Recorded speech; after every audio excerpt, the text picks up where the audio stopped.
Salut à tous, normalement on me voit un petit peu mieux, j'ai mis des lumières qui me bombardent directement dessus, parce que dehors il fait déjà nuit ici, enfin quasiment. Donc on se retrouve pour cette vidéo, tac, on va juste ici show hide UI ici, et donc on va regarder, enfin vous allez regarder cette vidéo sur les erreurs classiques d'UI, donc d'interface utilisateur. J'ai fait un petit mail dessus, il a assez bien fonctionné, vous l'avez bien aimé, donc je vous en fais une petite vidéo également sur YouTube. Donc ici, je suis sur quel logiciel? Je suis avec Figma et on va faire une petite présentation ici, ça peut être sympa de le faire avec Figma.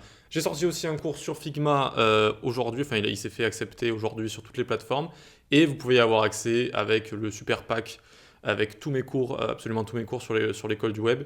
Ça se finit demain cette promotion, ok? Donc profitez-en. On va voir 5 erreurs classiques donc d'interface utilisateur, donc toute la partie visuelle d'un site. Qu'est-ce qu'on peut faire comme erreur de manière générale? Ici, on voit qu'il y a un mauvais contraste. Un mauvais contraste, le contraste, c'est ce qu'il y a entre le fond et le texte, et il faut toujours qu'il soit vraiment de bonne qualité, qu'on puisse bien lire et qu'on puisse bien apercevoir ce qui se passe sur notre écran par rapport au fond, comme ça. Ok. Là, évidemment, il y a un mauvais contraste.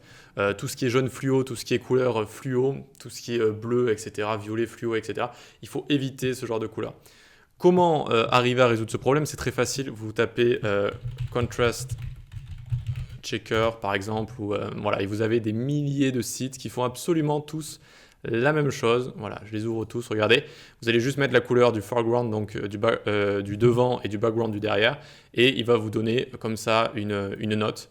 Et donc il va falloir passer le plus de tests possible. Donc voilà, ce genre de choses comme ça. Voilà, donc très facile à régler les problèmes de contraste. Et sachez que même si vous, avec vos yeux, vous y voyez bien, il se peut que des gens qui aient une moins bonne vue que vous, eh bien, ils voient beaucoup moins bien tout simplement. Donc faites attention, c'est pas parce que vous voyez bien que tout le monde va bien voir. Donc testez à chaque fois.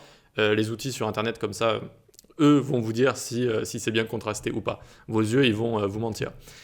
Il faut savoir que Google également note les sites sur le contraste. Donc il a juste les mêmes outils en fait, mais chez Google, hein, ils vont juste regarder votre site, ils vont regarder les couleurs qui sont accessibles très facilement. Et si ça ne fonctionne pas, gare à vous, vous allez moins bien être classé.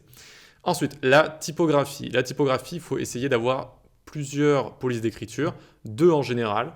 Trois quand on sait ce qu'on fait, et quelquefois on peut en mettre trois, pourquoi pas, mais quand on sait ce qu'on fait, il faut éviter de jouer les apprentis sorciers avec les polices d'écriture. En général, deux, vous pouvez mélanger par exemple du sérif et du sans sérif sans vous tromper, ou alors juste quelques polices d'écriture sans sérif si vous voulez faire un site un peu moderne.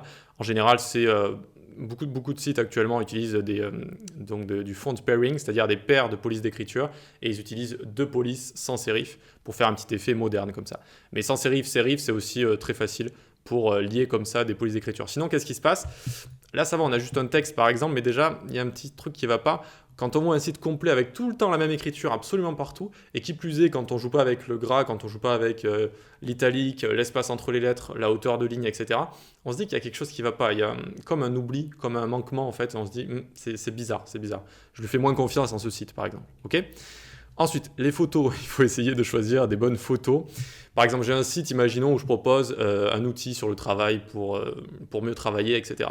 On évite les photos avec des fausses émotions comme ça et avec des choses qui n'ont pas vraiment de rapport. Vous voyez, par exemple, au boulot, j'imagine que jamais personne ne fait ce genre de choses. Ok. On va plutôt essayer de prendre des gens qui travaillent vraiment, en fait, ou qui jouent mieux la comédie que certaines photos comme ça. Vous voyez, des situations de la vie réelle. J'imagine, voilà, on travaille ensemble en équipe, on va regarder son ordinateur, on risque de pointer du doigt, etc. Même s'il ne faut pas toucher l'écran, attention. Et là, voilà, c'est beaucoup plus correct comme ça. On essaye de vraiment choisir des bonnes images qui vont faire confiance. Parce que si on a un site un peu fake comme ça, les gens vont se dire, j'y fais pas confiance, moi, ce site. J'ai pas envie d'aller dessus, j'ai rien envie d'acheter, j'ai rien envie de découvrir avec ce site parce qu'il est fake, il a l'air fake. Ensuite, les icônes. Oups, bon alors là il y a une petite erreur avec la petite barre, mais c'est pas grave. Les icônes, il faut les choisir de la même famille, d'accord? Donc notamment avec Figma, vous avez plusieurs plugins comme Iconify par exemple, qui vous permet de choisir des icônes. Tac. Et donc par exemple ici, on a plusieurs icônes qui sont de Material Design, je crois. Et donc c'est de la même famille, donc il y a les mêmes en général, les mêmes dimensions en fait, les mêmes dimensions qui sont appliquées, et donc c'est beaucoup plus correct. Si on commence à utiliser des icônes un petit peu de n'importe quelle famille mélangées comme ça, avec des couleurs, sans couleurs, etc., ça fait très bizarre, ça fait pas pro du tout en fait, ça fait vraiment amateur un petit peu.